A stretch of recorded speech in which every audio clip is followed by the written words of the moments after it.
ओम शांति। ओम शांति। पीछे तक आवाज़ आ रही है? ओम शांति आ रही है। बहुत बहुत खुशी हो रही है ब्राह्मणों के इस संगठन में और इस खुले स्थान पर आप लोग मिल रहे हैं। मुझे आने का मौका मिला। जब मैंने सुना कि ये गिफ्ट सिटी के अंदर आता है तो मैंने सोचा परमात्मा हमको देखो क्या गिफ्ट देते हैं। भगवान कहते हैं बड़ी बड़ी गिफ्ट लोग देते होंगे, परंतु स्वर्ग हथेली पर लाकर परमात्मा स्वर्ग के रचयिता हैं, उसका गिफ्ट हमको देते हैं। और आपने आज तो मुरली सुनी होगी कि लकीएस्ट आत्माएं दुनिया में कौन है, जिनको परमात्मा ना केवल वो गिफ्ट दे और साथ गारंटी भी करे कि आप पक्का पक्का एक जन्म नहीं 21 जन्म के लिए आप वहाँ जाने वाले हो और वहाँ ना कोई रोग है, ना शारीरिक प्रॉब्लम है, ना धन की प्रॉब्लम है। इसलिए ये सब आप लकीएस्ट आत्माएं हो, ठीक है, और सबसे खुश आत्माएं हो, क्योंकि इतना बड़ा भाग्य किसी का हो नहीं सकता। तो अपनी इस भाग्य की, बाबा ने कहा तुम्हारी रेखा मैंने खींची है भाग्य की, उसको याद करते हुए ज़रा अपना दायां हाथ हवा में लहराओ कि हमारा कितना बड़ा भाग्य है। वाह। अब देखिए कि अगर आपने आज का वरदान पढ़ा हो तो बाबा कहते हैं सफल करने का तरीका क्या है और उसकी फिर सफलता का फल कैसे मिलता है। सफलता का बीज बो तो सब कुछ सफल हो जाएगा। तो ये जो भाई मेरे पास बैठे थे, इनको ये कला आती है कि कैसे छोटा सा बीज बोने से हमको कितना बड़ा फल मिलेगा। वो तो आगे मिलेगा। बाबा कहते हैं जो कुछ तुमको मिलना है यही मिलना है। अगर आपको इस जीवन में खुशी है, जीवन मुक्ति है, बेफिक्र बादशाह हैं, तो समझिए आपको फल मिल रहा है। कोई ये सोचे कि कहीं अगले जन्मों में मिलेगा, नहीं, प्रत्यक्ष फल यहाँ मिलता है, भविष्य फल आगे मिलता है। अच्छा, अब जो है आज का विषय बहुत ही रोचक है, बहुत ही इंटरेस्टिंग है अगर आप गौर से सुनेंगे। लोग समझते हैं कि बुद्धि जो है वो बहुत अच्छी चीज़ है, बुद्धि हमारी सबसे बड़ा दोस्त है, बुद्धि हमें ऐन मौके के ऊपर हमें बचा लेती है गलती करने से।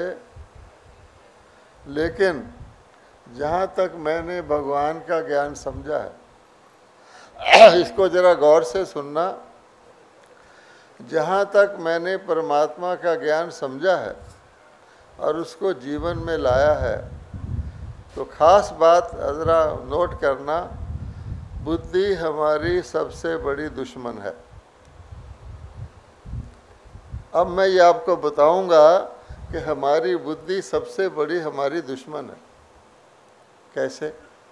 आज तो दुनिया के लोग बुद्धिजीवियों को पसंद करते हैं। जहाँ बुद्धिजीवी लोग होते हैं ये बड़े इंटेलेक्चुअल हैं, यहाँ बड़े बड़े काम करेंगे। लेकिन ज़रा गौर करना,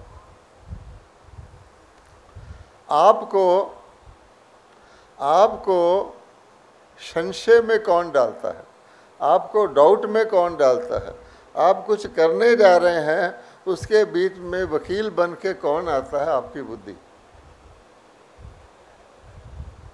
बुद्धि रोक देगी, देखो ये करोगे तो ऐसा हो जाएगा, फिर ऐसा हो जाएगा, फिर ऐसा हो जाएगा, सोचो ये नहीं करोगे तो ऐसा। अभी ताज़ा मुरली भी आई है। तो आप सोचिए कि आप ठीक ठाक चल रहे हैं, बुद्धि बीच में आके आपको डाउट ले आती है। और भगवान के महावाक्य क्या हैं संशय आत्मक बुद्धि विनशंति और निश्चय आत्मक बुद्धि विजयंती। अब देखिए, भगवान ने कहा मन को मेरे में लगाओ, भगवान ने कभी नहीं कहा बुद्धि को मेरे में लगाओ, क्योंकि बुद्धि तो लगने नहीं देती। सबसे बड़ी बात यह है कि बुद्धि अब हमको एक धोखा देती है। हर व्यक्ति सोचता है मेरी बुद्धि सबसे अच्छी है। कहा जाता है अपनी अकल और दूसरे की दौलत ज़्यादा लगती है, तो हर एक सोचता है मेरी बुद्धि सबसे अच्छी है। अच्छा, अब देखिए, यही धोखा देता है। अब इसका सबसे बड़ा नुकसान क्या है कि जब परमात्मा हमको आके ईश्वरी बुद्धि देते हैं, ईश्वरी ज्ञान देते हैं, सद्बुद्धि देते हैं कि इससे तेरा बेड़ा पार है। हम कहते भी हैं कि मेरी नैया आपके हाथ में है, आप इसके खवैया हो। फिर हम क्या करते हैं, परमात्मा जो कुछ शिक्षा देते हैं अगर मेरी बुद्धि के साथ टैली कर जाए तो बहुत अच्छा, और अगर मेरी बुद्धि से टैली ना करे तो हम परमात्मा की शिक्षा में भी डाउट पैदा करके कहते हैं कोशिश करेंगे, हो सकेगा तो होगा, और अपनी बुद्धि चलाते हैं। दूसरों को भी परमात्मा की श्रीमत हूबहू पेश करने की बजाय उसमें अपनी बुद्धि ऐड कर देते हैं। इसलिए भगवान ने कहा हुआ है कि सबसे बड़ा हमारा हानिकारक चीज़ है मैं, और मैं बुद्धि लाती है। बुद्धि का अभिमान मैं को पैदा करता। आप देखेंगे कोई बात बहुत आसानी से हम लोग आपस में मिलके कर सकते हैं, लेकिन जब बुद्धि का काम करने लग जाती है तो कहती है मेरी ही बात मानी जाए, मेरी बात बिल्कुल ठीक है।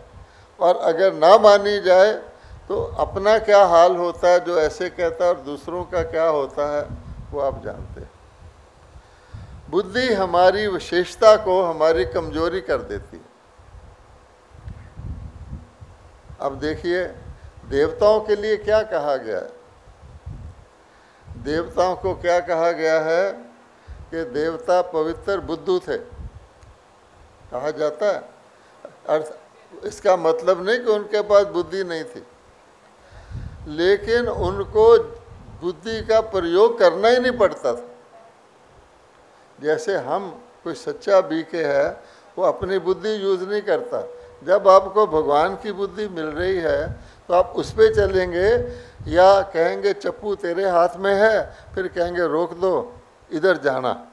अब बताओ वो चप्पू वो चला रहा है, हम उसको गाइड कर रहे हैं कि ऐसे जाना, तो धोखा खाएंगे। इसलिए बहुत इम्पोर्टेंट है बुद्धि का अभिमान, अर्थात बुद्धि का त्याग करना अपने हित में है।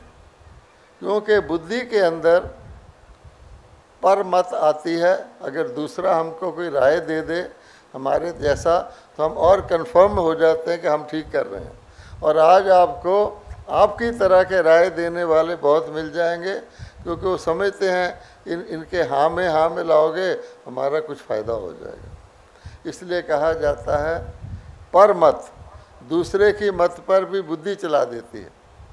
फिर उस दूसरी बात कहा जाता है मन मत तो है ही, तो मन मत और परमत हमें नुकसान करती है और ईश्वरी मत हमें फ़ायदा करती है। अगर हमें ईश्वरी मत पर चलना है तो 100% ईश्वरी मत पर चलना होगा। हम अपनी मत लगाएंगे तो क्या करेंगे, हम अपना अल्प बुद्धि आत्मा है। और आजकल कलयुग में मत भी कैसी है हमारी, सतयुग के देवी देवता सतोगुणी बुद्धि थी। आज भी बाबा ने कहा है कि तुम आत्माएं पावन बन के हर चीज़ को पावन कर देती हो। बुद्धि सतोगुणी थी तो बुद्धि का प्रयोग ही नहीं करना पड़ता था। अब देखिए, कोई थानेदार है तो थानेदार के यहाँ पिस्टल लगा रहता है। अच्छा, वो थानेदार सबसे बढ़िया है जो अपनी ज़िंदगी में कभी पिस्टल निकाले ही नहीं और इसका पिस्टल ही काम करता रहे कि इसके पिस्टल लगा हुआ है। या वो थानेदार बढ़िया जो जरा सी बात पे पिस्टल निकाल ले, वो कहेंगे ये थानेदार है या बार्बर है इसको, तो उसकी पिस्टल ऑटोमेटिकली शक्ति काम करती है। जैसे पैसे वाला होता है, पैसे वाला कभी पैसा खर्चता नहीं, उसका बटुआ खुलता और पैसा भरने के लिए, लेकिन वो शक्ति ऑटोमेटिकली काम करती है। जो गरीब होगा उसको हर एक लूटेगा, उधार लेगा तो भी लूटेगा। इसलिए शक्ति की निशानी है कि आपकी वो शक्ति प्रयोग में ना आए, ऑटोमेटिकली उसका प्रभाव रहे कि ये शक्ति इसके पास है, यूज़ नहीं करने पड़े। हमारे भी देखो सतयुग और त्रेता में क्या फ़र्क है। सतयुग में बिना युद्ध किए माया सरेंडर हो जाती है, ठीक है, इसलिए बंसरी बजाते हैं। और त्रेता में युद्ध करके माया सरेंडर होती है। पहले दुश्मन आए, थोड़ी बहुत लड़ाई करो, फिर आप जीतो, तो उसकी निशानी आप देख लेंगे कि श्री रामचंद्र जी को सिंहासन पर बैठे हुए भी तीर कमानधारी दिखाया गया, श्री कृष्ण जी को मुरली बजाते हुए दिखाया गया। तो शेर से कोई लड़ेगा, शेर आ जाएगा तो आप ही सरेंडर कर देंगे। अगर कोई लड़ने की हिम्मत रखता है तो वो तो फिर शेर कमज़ोर हो गया। इसलिए आपकी सवारी किस पर है? बाबा के चाहे पांडव हैं चाहे शिव शक्तियां हैं, आपकी सवारी किस पर दिखाई गई है? दुनिया के अंदर 3 पावर्स होती हैं जिससे जीवन सफल होता है। एक होती है बुद्धि, एक होता है धन और एक होती है शक्ति। 3 पावर्स हों तो व्यक्ति का जीवन सफल है। अगर एक भी कम होगी तो बाकी को कमज़ोर कर देगी। और बुद्धि की देवी कौन है? सरस्वती जी। धन की देवी कौन है? लक्ष्मी जी। और शक्ति की देवी कौन है? दुर्गा जी। अब बताओ, शक्ति की निशानी है शेर पर सवारी, अर्थात सिंह आसन। जो सिंह के ऊपर बैठ सकता है वही सिंहासन पर बैठने का अधिकारी है। अगर कोई व्यक्ति शेर जैसी नहीं रखता, जिससे सब डरते हों, उससे लड़ने की कोशिश ही ना करें, वो सिंहासन पर बैठने के लायक नहीं है। इसलिए सिंह आसन से निकला है सिंहासन। आज लोग सिंहासन छोड़ के कुर्सी की बात करते हैं, उसको छोड़ दो। अब आप देखिए, ये तीनों देवियाँ जैसे ब्रह्मा विष्णु शंकर को दिखाते हैं, वो तो पुरुष प्रधान समाज ने पॉपुलर कर दिया। ब्रह्मा जी स्थापना, विष्णु जी पालना, शंकर जी विनाश। लेकिन सरस्वती लक्ष्मी दुर्गा को इतना कोई महत्व ही नहीं देता। अब भगवान आकर के इनको महत्व देते हैं। अब मैं आपको सरस्वती जी की बात बताता हूँ, क्योंकि सारा हमारा मामला बुद्धि का चल रहा है।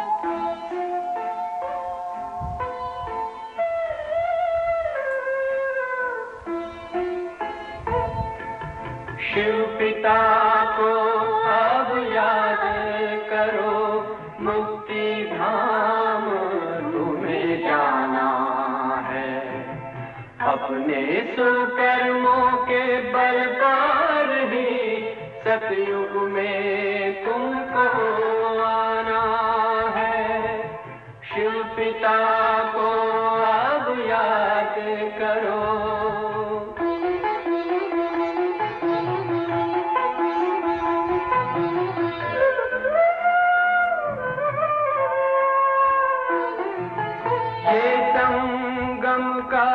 स्वर्णिम युग है, शिव पिता फिर से आया है। ब्रह्मामुख से शिव बाबा ने वही गीता ज्ञान सुनाया है। कलयुग का अंत अब आया है, विकराल विनाश खड़ा आगे।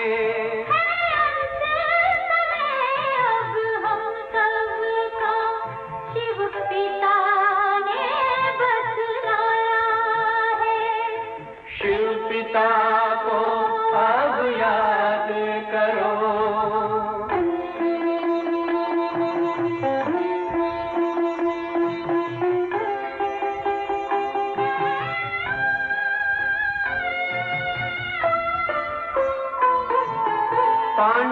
शिव शक्ति सेना की रणभेरी अब फिर बजती है। शिव बाबा के ज्ञान से फिर माया को मार भगाना है। शिव पिता को अब याद करो, सतयुग में तुमको आना है। शिव पिता को अब याद करो, मुक्ति धाम तुम्हें जाना है। अपने सुकर्मों के बल पर ही सतयुग में अब तुम्हें आना है। धाम में तुम्हें सतयुग में अब तुम्हें आना है। धाम में तुम्हें जाना है।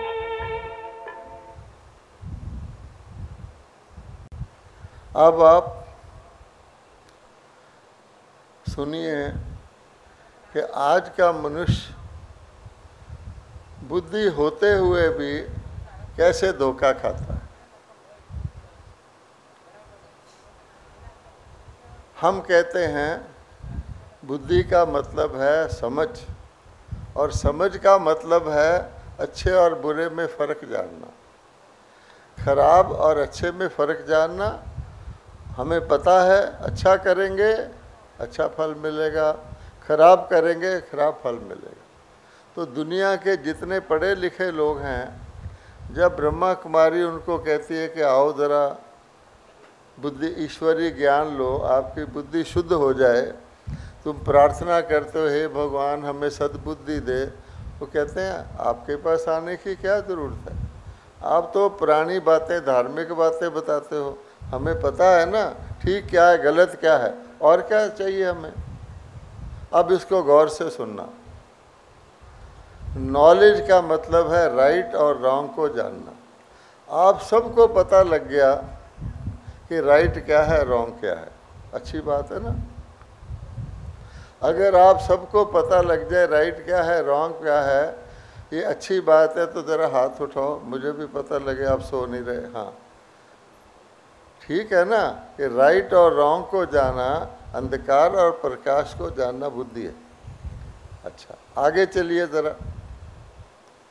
आपको पता है कि राइट क्या है और रॉन्ग क्या है, परंतु एक परंतु आ जाता है, परंतु आप जानते हुए भी राइट कर नहीं सकते और रॉन्ग छोड़ नहीं सकते, तो फ़ायदा क्या हुआ।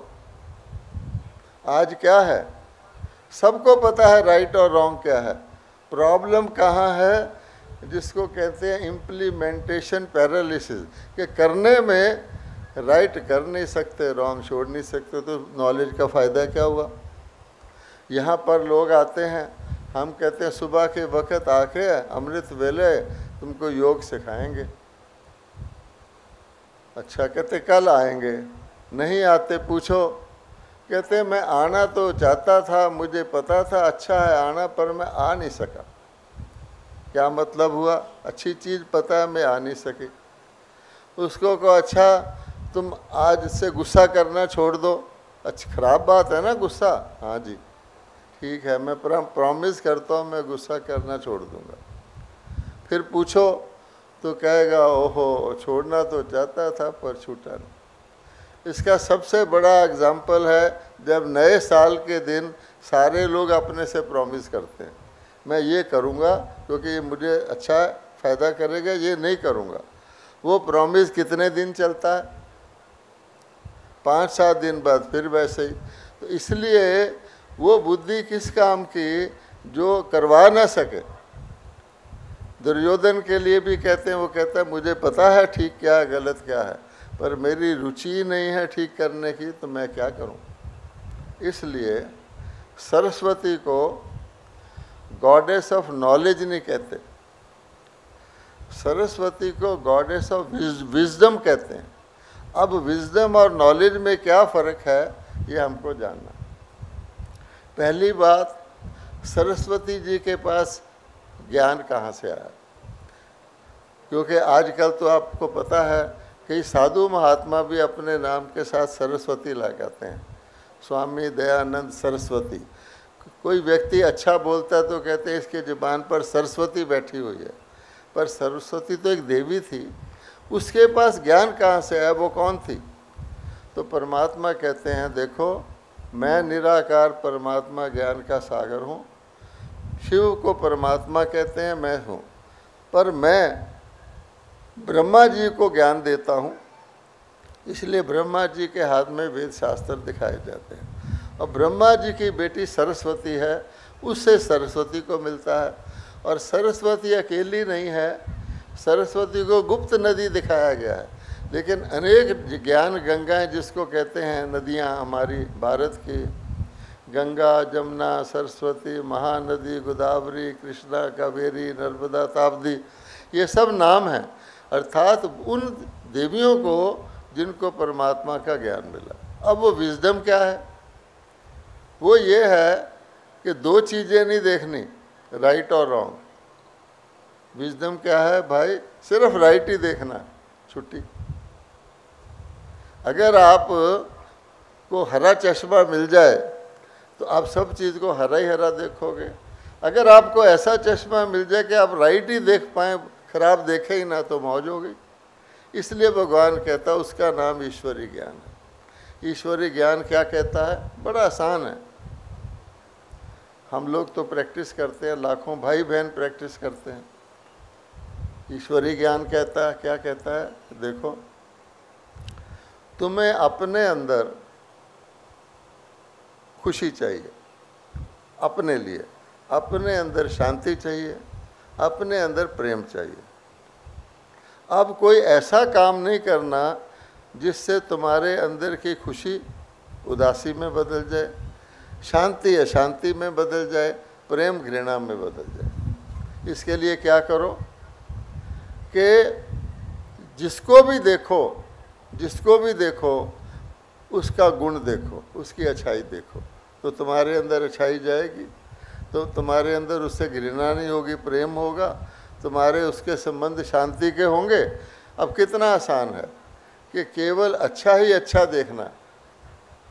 अब होता क्या है कि मानव की आदत पड़ी हुई है खराब देखने की। वो अच्छा भी देखता है, साथ में खराब भी देख लेता है। अब किसी का सफ़ेद ड्रेस है पूरा और यहाँ एक काला धब्बा लगा हुआ है, तो आज का मानव क्या देखेगा? क्या देखेगा? पूरी सफ़ेद ड्रेस देखेगा या काला धब्बा देखेगा? और काले धब्बे वाला भी उसको छुपा के बैठा रहेगा कि कोई देखे ना। आज के मानव का ये हाल है। कहते हैं आज के मानव के कि किसी ने कहा तुम देवता की तपस्या करो, देवता तुम्हें 3 वरदान देगा। उसने कहा तो बड़ी अच्छी बात है, मेहनत छोड़ो, तपस्या करो। तो सच्चे दिल से देवता की तपस्या करने लग गया।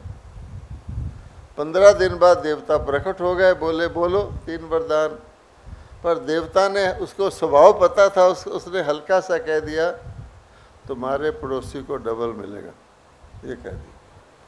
अब उसने कहा कि आजकल क्या कहते हैं कि नए संस गिफ्ट सिटी में मुझे एक बंगला मिल जाए। देवता जी वो दे दो। उसके लिए क्या था? उसने कहा ये ले, तेरा बोर्ड भी लगा हुआ है, ये तेरा बंगला हो गया। खुश हो गया। पत्नी को फ़ोन करता हूँ, उधर घूम के देखा तो पड़ोसी के 2 बोर्ड लगे हुए हैं, 2 बंगले। उदास हो गया। फिर देवता ने कहा दूसरा पूछो, आजकल क्या चाहिए? एक बढ़िया कार चाहिए। तो कहा मेरे को एक कार मिल जाए। तो उसको कार भी मिल गई, ड्राइवर भी मिल गया। कहो ये देखो तेरे घर के सामने कार खड़ी है। खुश हो गया। उधर देखा तो पड़ोसी के 2 कारें और 2 ड्राइवर। खुशी खत्म। सोचा कि देवता कैसा है, तपस्या मैंने की, पड़ोसी को डबल दे रहा है। तो उस देवता ने कहा जल्दी जल्दी मांगो तीसरा। तो कहते हैं देवता जी मेरी एक आँख फोड़ दो। ये आज के मनुष्य की हालत है। तो कहने का भाव क्या हुआ कि नेगेटिव देखते देखते देखते अपने पर भी भरोसा नहीं रहा। यानी अपने पर तो निश्चय होना चाहिए। आज किसी को कहो तुझे हॉस्पिटल दाखिल होना है, तो ये सोच कर चलो मेरा कोई कर्म है, ठीक है, मैं ठीक होके आ जाऊंगा ना। अगर मुझे कुछ हो गया तो, फिर उसके बाद और हो गया तो चिंता लग गई। ये डाउट कौन पैदा करता है? ये नेगेटिव बुद्धि पैदा करती है, क्योंकि हम दोनों सोचने के आदी हैं। इसलिए भगवान कहते हैं दुनिया में आप किसी को कंबल ना बांटें, रोटियां ना बांटें, पैसा ना बांटें, कुछ ना दें। आज का मानव क्या चाहता है? आज का मानव इज्जत चाहता है, रिस्पेक्ट चाहता है और खुशी चाहता है। तो अगर आप केवल हर एक व्यक्ति के लिए, पहले तो आज की मुरली में भी है कि अपने मन के अंदर हर एक के लिए शुभ भावना रखो, हर एक के लिए शुभ कामना करो। यही हाईएस्ट लोग इंसान की निशानी है। हाईएस्ट इंसान वो नहीं है जो बहुत बड़े धन वाला है या ऊंची कुर्सी पे बैठा है, नहीं। ऊंचा उसका विचार होना चाहिए, ये सब मेरे भाई हैं, ये सब भगवान के बच्चे हैं, इनका कल्याण हो जाए, मेरे से जो शुभ होना हो जाए।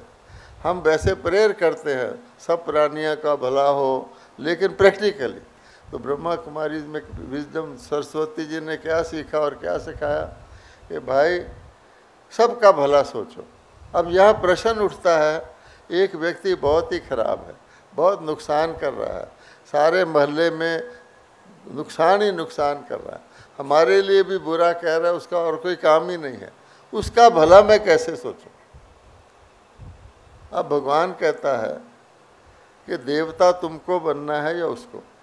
तो हम अपने जैसे कीचड़ होता है तो कीचड़ से व्यक्ति अपना बचाव करता है, कीचड़ को कहता है हट जाओ।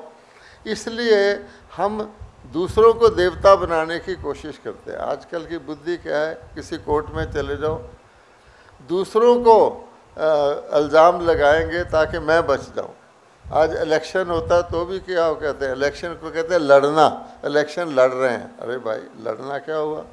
फिर एक दूसरे की इतनी कमियां निकाल के लाएंगे, उसके दादा परदादा की वर्णन करेंगे, अच्छाई कोई नहीं वर्णन करेगा, क्योंकि हमारी आदत ही ऐसी हो गई। इसलिए बुद्धि का सदुपयोग करने के लिए शुभ चिंतन चाहिए। शुभ चिंतन होगा तो शुभ निकलेगा, शुभ भावना होगी, शुभ कामना होगी।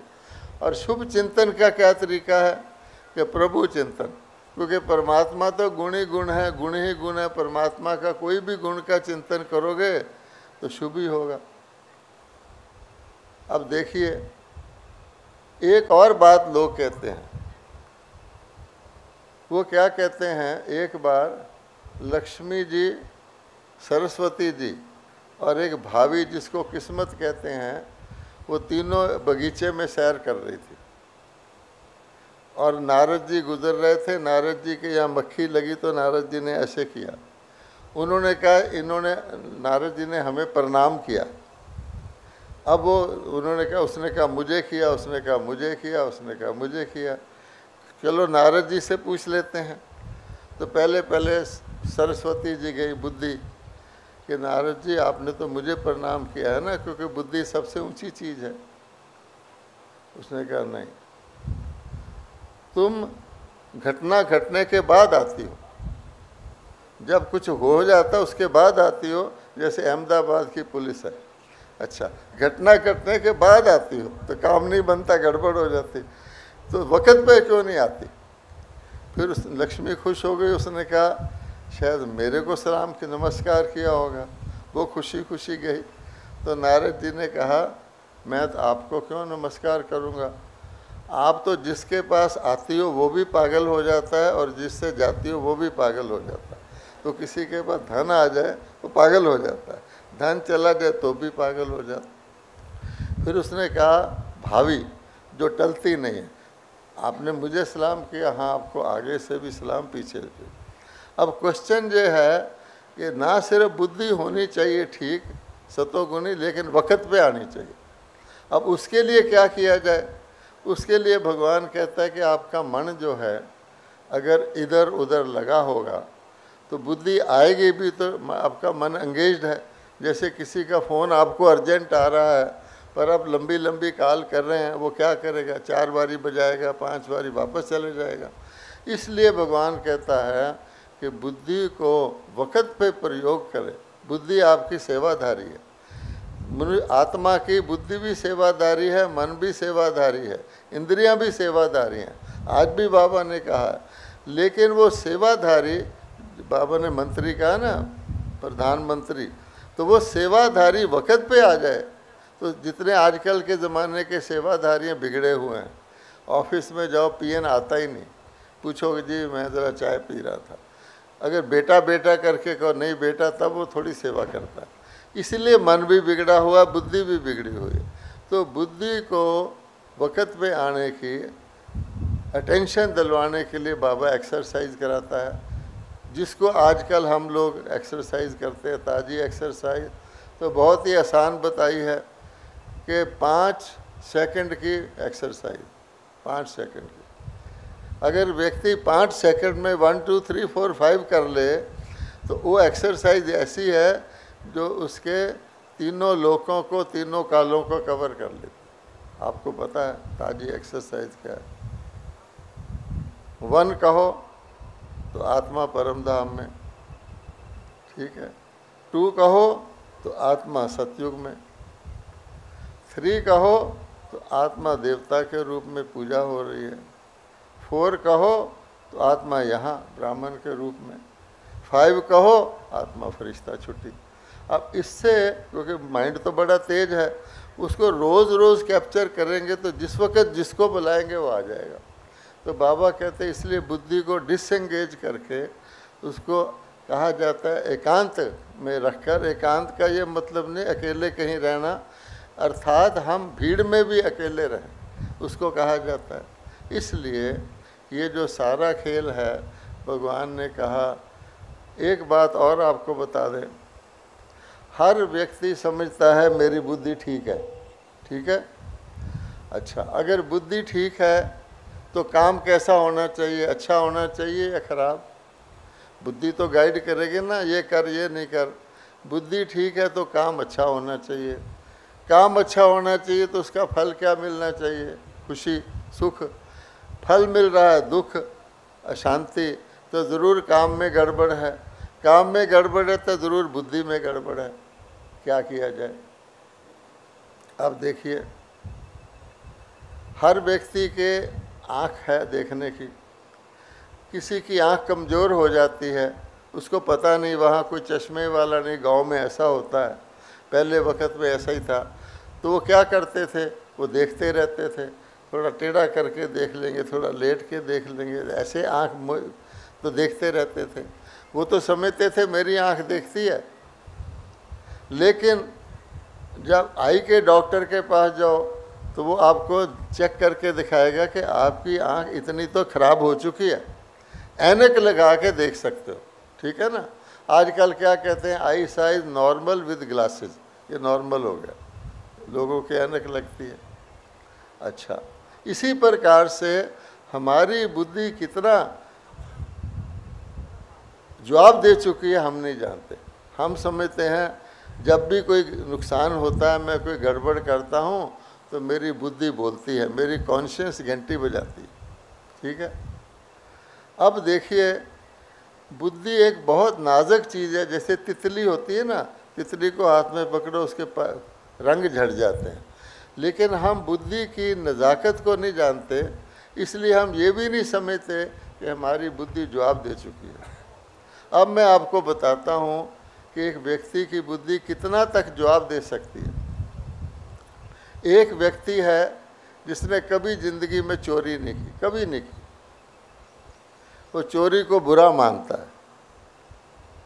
पहली बार कहीं गलती से छोटी मोटी चोरी कर लेता, अब क्या होता है, उसकी बुद्धि उसको नकारती है। क्या क्या किया तुमने, चोरी कर ली।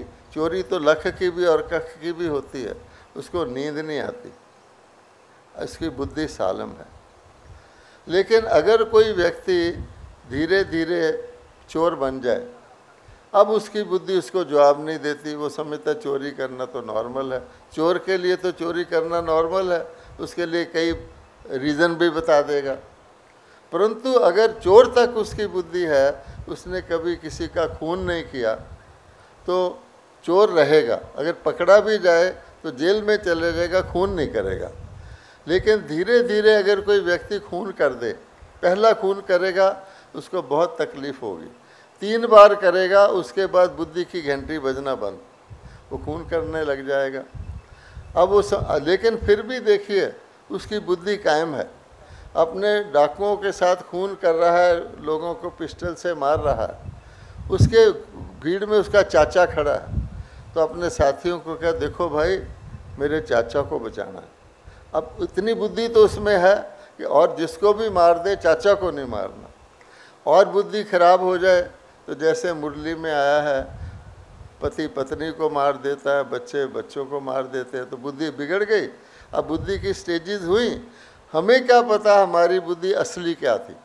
तो इसलिए भगवान कहते हैं मैं आकर तुमको जो ज्ञान देता हूँ वो बताता हूँ कि देवताओं की बुद्धि सालिम थी, सतोगुणी थी, वो सबका भला ही सोचते थे, इसलिए देवता कभी दुखी नहीं होते थे, देवता कभी रोगी नहीं होते थे, देवता की कभी अकाल मृत्यु नहीं होती।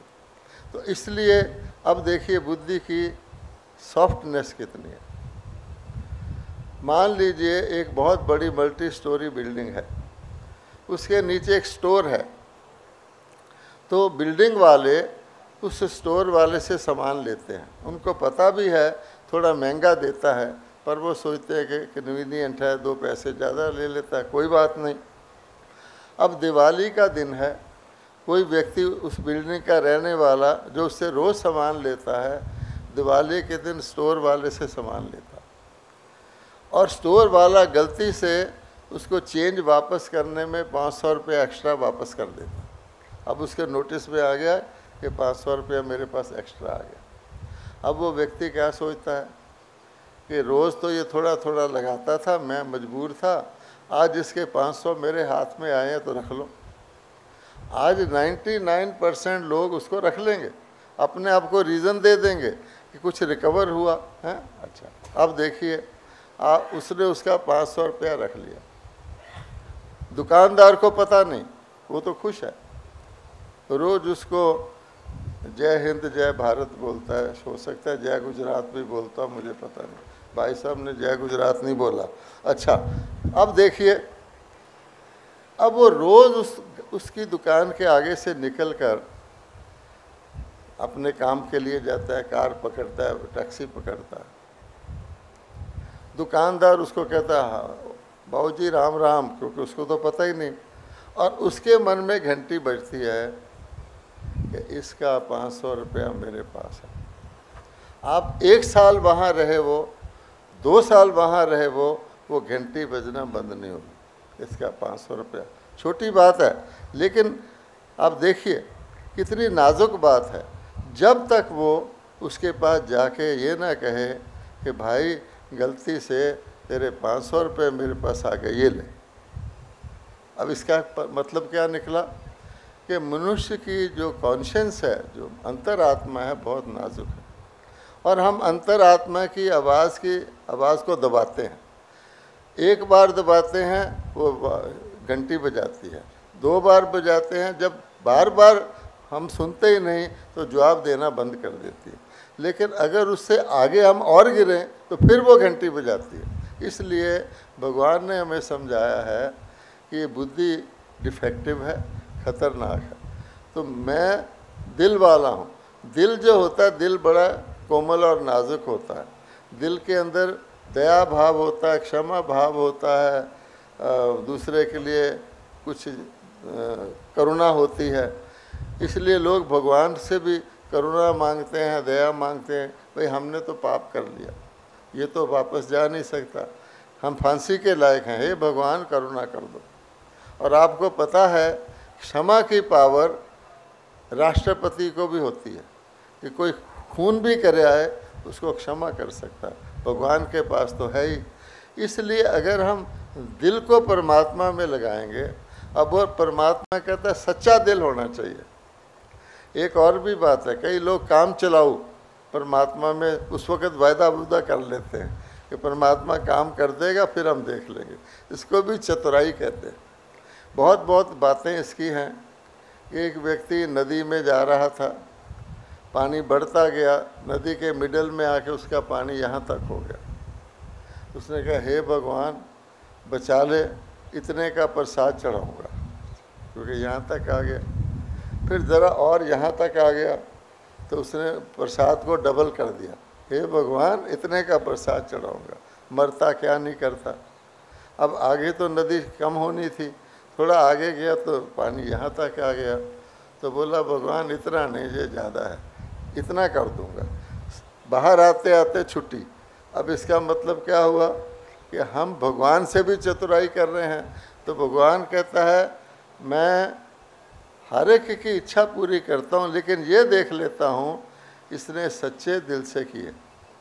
अब सच्चे दिल का भी ये मतलब नहीं कि मैं सच्चे दिल से हर वाली कह दूँ भगवान मेरा एग्ज़ाम पास कर दे, भगवान मेरा मुकदमा, नहीं।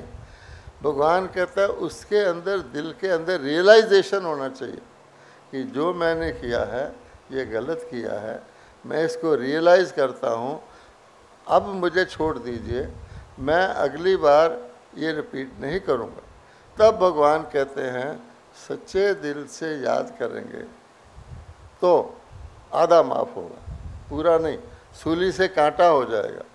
लेकिन 3 बार भगवान ऐसे करता, उसके बाद माफ़ नहीं करता। अब सच्चे दिल के साथ एक और भी बात होती है जिसको कहा जाता है, सच्चे दिल को कहते हैं क्लीन माइंड, साथ साथ क्लियर इंटेलेक्ट भी चाहिए, बुद्धि भी साफ चाहिए।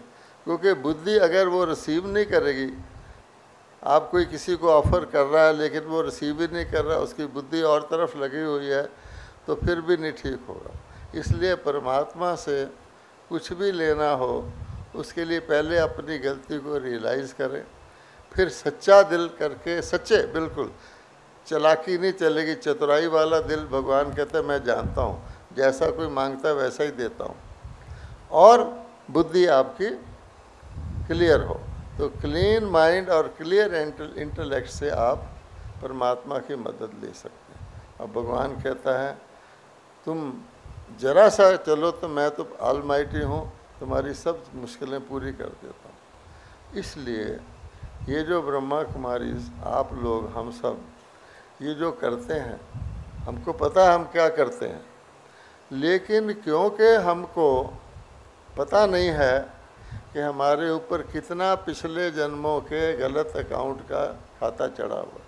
इस जन्म का तो पता है, इस जन्म को 3-4 साल के बाद का हर एक को पता होता है, लेकिन हम तो 2 युगों से, जब से हम अपने आप को शरीर मानने लगे हैं, गलतियां ही करते आए हैं, काम क्रोध लोभ मोह अहंकार के वश कर्म करते आए हैं। बाबा ने हमें समझाया है कि सब उल्टे कर्मों में अगर पीछे काम है या क्रोध है या लोभ है तो खराब हो गए हैं। तो इतने जन्मों के उल्टे कर्म का हिसाब हमारे पास है। अब भगवान कहता है मेरे से कनेक्शन जोड़ो, मैं ठीक कर दूंगा। तो उसके लिए कनेक्शन जोड़ना ही पहले मुश्किल हो जाता है, मन इधर उधर भाग जाता है। बीमारी होगी तो डॉक्टर याद आएगा, भगवान याद नहीं आएगा। कोई और प्रॉब्लम होगी तो वकील याद आएगा, भगवान याद नहीं आएगा। हम संसारिक सपोर्ट लेने के आदी हैं, सारे कुछ शारीरिक है। भगवान कहता है मैं तो परमानेंट आत्मा का इलाज करता हूँ। इसलिए बहुत अभ्यास चाहिए, जितना हो सके।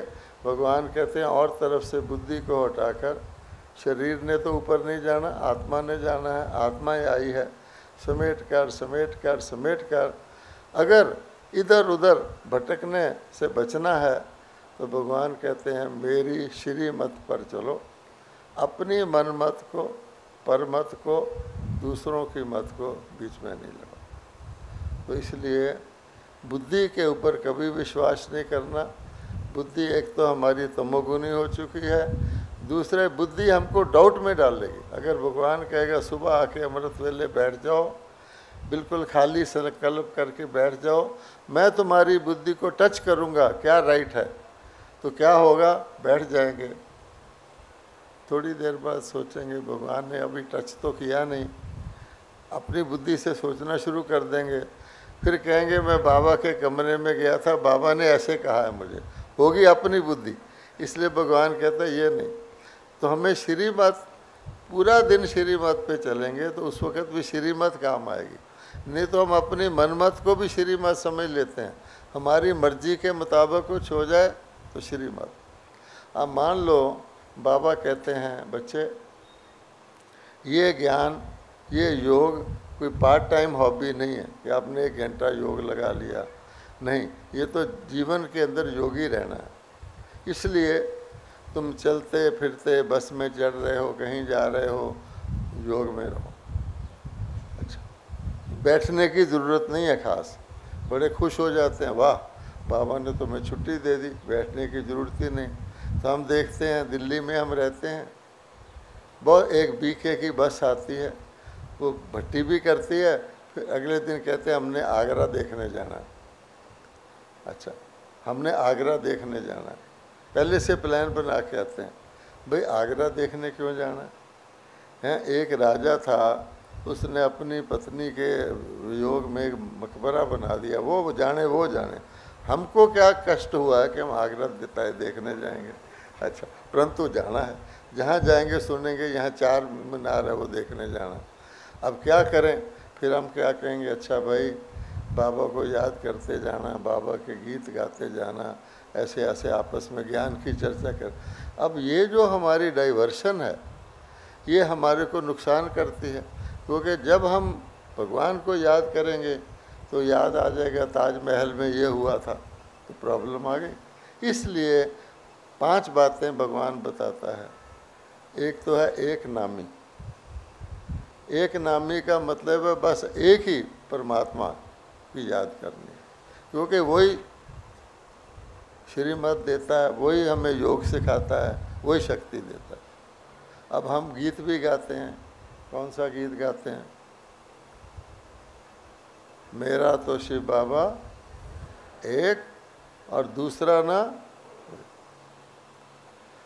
अब मेरा तो शिव बाबा एक, फर्स्ट पोर्शन तो हम अच्छी तरह रट लेते हैं, और कौन है जी हमारा? शिव बाबा ही तो है। जब मुसीबत आती है उसको याद करते हैं। तो मेरा तो शिव बाबा एक तो सबको पक्का है। जिसको मेरा शिव बाबा एक पक्का है वो ज़रा दायां हाथ उठाओ, मेरा तो शिव बाबा एक। देखो सब उठा रहे हैं। अच्छा, अब जो इसका सेकंड पार्ट है, दूसरा ना कोई, उसके बारे में भी आप अगर आपसे हाथ उठवाएं तो आप कहेंगे नहीं दूसरे भी मेरे, शिव बाबा भी मेरा, तो गड़बड़ हो गई ना। इसलिए भगवान कहता है कि एक नामी मैंने एक नामी, क्योंकि उससे हमको, वो निराकार है, सर्वशक्तिवान है, उससे हमको जो प्राप्ति होगी वो आत्मा को होगी। आत्मा अविनाशी है, सदा काल की होगी और हर प्रकार की होगी। इसलिए हम गीता के बाहर लिखते हैं तुम्हें माता तो पिता, तुम्हें बंधु सखा। क्यों लिखते हैं? कि शारीरिक माता पिता तो बदल जाएंगे अगले जन्म में, मैं परमानेंट। अच्छा, फिर दूसरा कहते हैं कि एक नामी के साथ साथ हमें एकांत चाहिए, क्योंकि अगर शोर शराबा होगा, बुद्धि भटक रही, तो एकांत का ये मतलब नहीं है हम एक कुटिया में बैठ जाएं।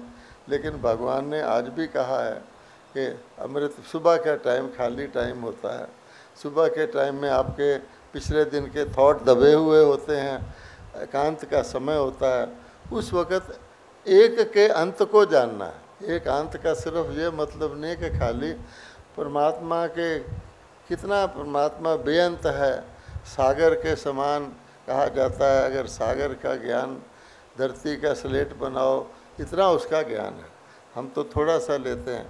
तो जितना उसके हम अंत में खोते जाएंगे, बाबा ने तो करके भी बताया कि वाह बाबा तू हमारे लिए क्या करता है, हम क्या थे तू क्या करता। फिर एकाग्र, हमको अपनी बुद्धि को समेटना है, एकाग्र करना है। फैली हुई होगी नो शक्ति, सूर्य की किरणें फैली हुई हैं, कोई ताकत नहीं। एक बच्चा भी लेंस लेके सूर्य की किरणों को इकट्ठा कर ले तो कागज़ को आग लग जाती है। एकाग्रता का बड़ा महत्व है। फिर भगवान कहता है कभी आप ज़ोर से हंसते हैं, कभी आप उदास हो जाते हैं, कभी आप कैसे हो जाते हैं। आपकी पूजा क्यों नहीं होती जब आप ऊंचे ब्राह्मण हैं? मंदिर में मूर्ति की क्यों होती है? कि मूर्ति जब जाओ वैसी होगी। सुबह जाओ तो भी मुस्कुरा रही है, दोपहर को जाओ। और आत्माएं क्या करती हैं? कभी खुश कभी कम खुश। इसलिए एक रस, और एक रस भी सबके साथ। किसी के साथ हमारा अच्छा बनती है, हम खुश हो जाते हैं, आओ भाई मेरी टेबल पर ही खाना खाना। और किसी को हम नहीं जान कहते भाई इस यहाँ से उठो, तो एक रस तो नहीं हुआ। सबके साथ एक समान होना है, इसलिए एक रस भी चाहिए। और फिर भगवान कहते हैं इकोनॉमी, अर्थात हर चीज़ में बचत करनी है। संकल्प में भी बचत, बोल में भी बचत कर, तो वो जो इकोनॉमी होगी उससे हमारा अकाउंट जमा होगा। जिसका जितना अकाउंट जमा होता है उतना उसको नशा रहता है और आगे का उसकी बढ़ोतरी जल्दी होती है। ये बहुत बड़ी बात है। लक्ष्मी को लोग सिर्फ कहते हैं धन की देवी, पर भगवान कहता है वो सर्व गुणों की देवी है, सब खजानों की देवी है। आपका संकल्प करना भी एक खजाना है। ज़्यादा संकल्प करेंगे तो ताकत नहीं रहेगी। इकोनॉमी करो। समय आपका खजाना है। ये संगम का समय आज भी बाबा ने कहा महामंत्र है, अभी नहीं तो कभी नहीं। बोल भी आपका खजाना है। तो ये सारे खजाने जमा करेंगे तब आपको वो जमा हेल्प करेगा। अब मैं आपको एक एग्जांपल दे देता हूँ जमा कैसे हेल्प करता है। एक जीरो है, जीरो, ठीक है, जीरो तो जीरो ही है। भगवान भी कहता है जीरो लगाओ। अच्छा, अब अगर आप 1 लाख में जीरो लगाएं तो कितना होगा? कितना होगा? 1 लाख में एक जीरो ऐड करें तो कितना होगा? 10 लाख होगा। वो गीत भी है, तुम 1 पैसा दोगे वो 10 लाख देगा, उसको छोड़ दो। अच्छा, 10 लाख हो गया। 1 लाख में जीरो लगाया, 10 लाख हो गया, कितना बढ़ गया? अगर आप 1 करोड़ में जीरो लगाओ तो कितना होता है? 10 करोड़। अब जीरो तो आपने एक ही लगाया, लेकिन 1 लाख वाले का 10 लाख हुआ, 1 करोड़ वाले का 10 करोड़ हो गया। इसका क्या रहस्य है? कि अगर आपने पिछला खजाना जमा किया हुआ है, आपका जीरो की वैल्यू बढ़ जाएगी। जो जीरो दादी रतन मोहनी लगाती है, जो जीरो मैं लगाता हूँ, जो जीरो कोई दूसरा लगाता है, जीरो एक ही लगाते हैं और जीरो से वृद्धि बहुत होती है, लेकिन उस जीरो की वैल्यू डिफरेंट है। इसलिए भगवान कहता है जमा करो। कई बच्चे खुश हैं, बाबा ने बहुत अच्छा ज्ञान दे दिया, मेरी सब तकलीफ़ें दूर हो गई। लेकिन ये तो साधारण चीज़ है। इतने जन्मों के लिए, 21 जन्मों के लिए, वो भी सतयुग में, हम इतना खजाना जमा करना है, उसका ख्याल करेंगे तो हमारा कितना तेज़ रफ्तार से जमा होना चाहिए। अब आप जानते हैं रोज़ निकलता है अखबार में, एक चीज़ खरीदो तो एक फ्री है ना, रोज़ निकलता है। कई कहते हैं नहीं, एक के साथ 2 फ्री है, तो और भी खुश हो जाते हैं। लेकिन अगर कोई कहे एक के साथ 5 फ्री है तो शक पड़ता है कि भी वो चीज़ की कुछ मूल्य भी है जो एक के साथ 5-5 फ्री दे रहे हैं। अगर कोई कह दे एक के साथ 21 फ्री है तो दिमाग घूम जाएगा। अब भगवान कहता है इस एक जन्म में काम करो, 21 पीढ़ी तुम्हारी ठीक होगी, तो दिमाग घूम जाता है, तो समझ में ही नहीं आता, अरे तो क्या करें। इसलिए भगवान कहता है कि अपने आप को उस भगवान के हम बच्चे हैं, बच्चे को वर्षा मिलता है, बच्चे को मेहनत नहीं करनी पड़ती। उस स्टेज में रह करके अगर आप याद करेंगे तो आपको बहुत फ़ायदा होगा। ओम शांति। 2 मिनट के लिए साइलेंस में बैठते हैं।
तूने प्यार से जो पाला, तूने प्यार से जो पाला, शब्दों में गाए किस तरह तेरी पालना का बाबा, तेरी पालना का बाबा।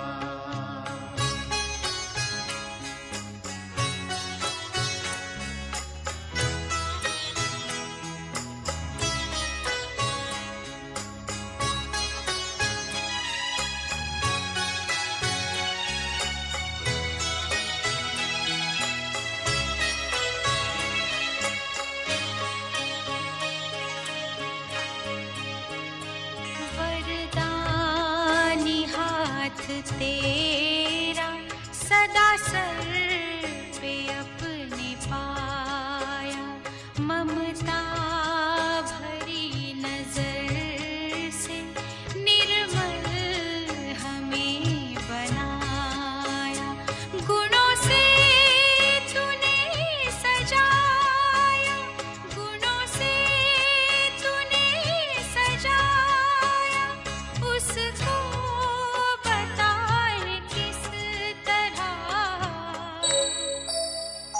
तेरी पालना का बाबा, तेरी पालना